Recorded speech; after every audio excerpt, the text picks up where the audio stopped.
জামাত ইসলামী তারা কয়টা বাড়ি লুট করেছে আর কয়টা বাড়ি দখল করে আছে দেখান তো একটা। ঢাকা শহরে কয়টা বাড়ি দখল করে আছে? আর যারা বলে যে আমরা হিন্দুদের পক্ষের দল, তারা কতগুলো দখল করে আছে দেখেন তো। আমি একজন উকিল, কিছু মামলা যখন আছে তার সে বিষয়ে অভিজ্ঞতা আমার আছে। তা আমরাও অনেক কিছু বুঝি না, বুঝার ভান করে থাকি। কেন, আমার তো উপায় তো নাই, সংখ্যাই যে কম। আমরা জানি ধর্ম ধার্মিককে রক্ষা করে, অহিংসা পরম ধর্ম। হিংসা কখনো মানুষকে মুক্তি দেয় না। আমি স্বাধীনতার যুদ্ধ দেখেছি 1971 সালে, তখন আমি বেশ বড়। আমরা দেশ ত্যাগ করলাম, আমরা হারালাম সবকিছু, এসে কি পেলাম? 53 বছর আমাদের কি হয়েছে? নির্যাতন, নিপীড়ন, নিঃশেষিত হয়েছে।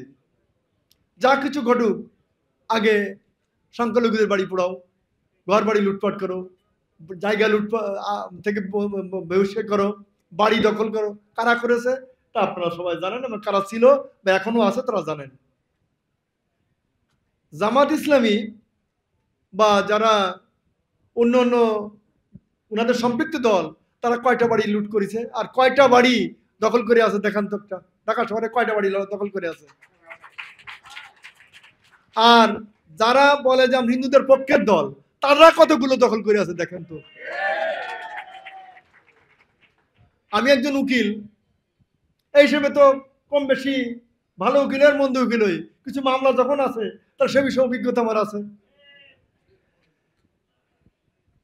আমাদের কত সম্পত্তি যে এনিমি হয়েছে, এগুলো আপনার হিসাব করতে পারবেন না। আমি সেই পরিবারের সন্তান বাংলাদেশের, যে কত সম্পত্তি থাকতে পারে একটা লোকের, তার প্রকৃষ্ট উদাহরণ আমরা। কিন্তু আমরা কতটুকু আছে বাগে, আমাদের কতটুকু আছে? সেই হিসেবে বলবো, আপনারা প্রত্যেকটা ব্যক্তির ব্যক্তিত্ব প্রকাশ করা উচিত। সহানুভূতি ভালো, কিন্তু করুণা ভালো না। মানুষকে দয়া দেখানো ভালো, কিন্তু ভিক্ষা দেওয়া ভালো না। কোন ধর্মে ভিক্ষুককে বা ভিক্ষা করা কোনো কাজ না, বা উপকার না, বা সমর্থনও করে না। আর মহানবী তো তার উদাহরণ দিয়েছেন, ভিক্ষা করা ঠিক না।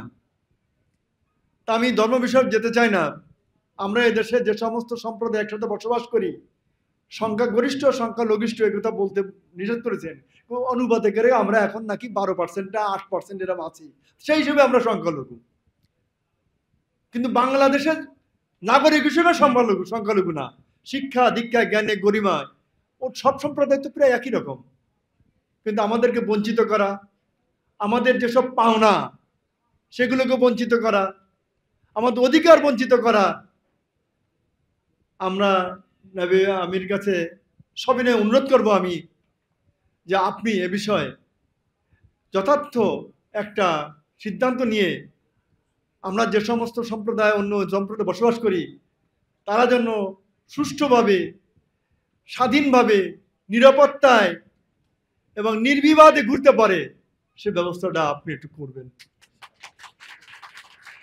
আপনার টিভিতে যে বক্তব্যগুলো আমি শুনি, আজকে আমি পাশে বসে দেখছি, সেখানে অনেক কিছু চিন্তা করে যে এইরকম লোক যদি সমাজে থাকে তাহলে গন্ডগোল করে কারা।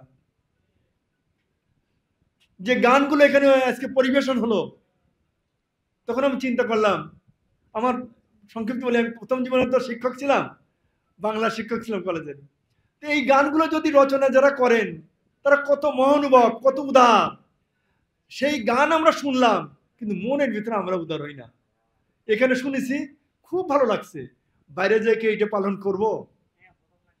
তা আমরাও ওনার কাছে অনুরোধ করব, যাতে আমরা পালন করি, সে ব্যবস্থাটা আপনি একটু করেন। আপনি বড় দল, বড় নেতা, বড় সংগঠনের আপনি দায়িত্ব পালন করছেন। আমি যদি হিন্দু মহাজোটের সভাপতি, আমার সংগঠনে 28 লক্ষ লোক, খুব বেশি না, কিন্তু আপনি তো কোটি কোটি লোকের অন্তরে আছেন। তাহলে একটু বড়তা দেখান। সামনে নির্বাচন আসবে একদিন না একদিন, পৃথক নির্বাচন ব্যবস্থায় আমরা আমাদের প্রতিনিধিত্ব যেন গড়ে তুলতে পারি, আমরা আমাদের কথা যেন পার্লামেন্টে বলতে পারি, সুখ দুঃখের সাথী হব। কতদিন আর করুণায় থাকবো? নিজের করুণাটা নিজেরাই করি, আমরা নিজেরা মিলেমিশে। সংখ্যানুপাতে আমরা যে কয়টা আসন পাই, সেই কয়টাই দেন, আমরা বেশি চাই না। 54 সাল পর্যন্ত 72টা আসন ছিল, কেন চলে গেল? ছলনা। চতুরতা, ছলা কলার কৌশলে সকলে সব বাঙালি সমান, হিন্দু মুসলমান পার্থক্য নাই করে আমাদের আসনগুলো তো কাড়িয়ে নিলেন। কারা নিল তাও আপনারা জানেন। আর কত ছলনা করবেন আমরা বুঝি, কিন্তু কইতে পারি না। হাতি বড় শক্তি, কিন্তু কান দিয়ে দেখতে পারে না তার দেহটা কত বড়। যদি দেখতে পারতো তাহলে সারকার করে দিত। তা আমরাও অনেক কিছু বুঝি, না বুঝার ভান করে থাকি, কেন আমার তো উপায় তো নাই, সংখ্যাই যে কম। তা আমরা চাচ্ছি এই সংখ্যাটা আপনারা আমাদের সাথে পূরণ করে নেন, তাহলে আমাকে তো সমস্যা থাকে না। যে না, আমরা উদারতা, মহানুভতা, সাম্যতা, ভ্রাতৃত্ববোধ সব যখন দেখাই, তাহলে আমাদের এই সমতাটা আপনার মাধ্যমে করার জন্য আমি প্রার্থনা করলাম। এই বলে আমার বক্তব্য শেষ করলাম। সবাইকে ধন্যবাদ। সকলে সুখী থাকুক, সর্বসাং মঙ্গলোদ্ভব, সর্বশান্তি নিরাময়া। সকলে সুখে থাকুক, সকল প্রাণ সুখে থাকুক, বিশ্বের সকল লোকই সুখে থাকুক। মহানুভতা, দয়া, পরবশ সকলের প্রতি কামনা করি। ঈশ্বর সকলের মঙ্গল কামনা করি।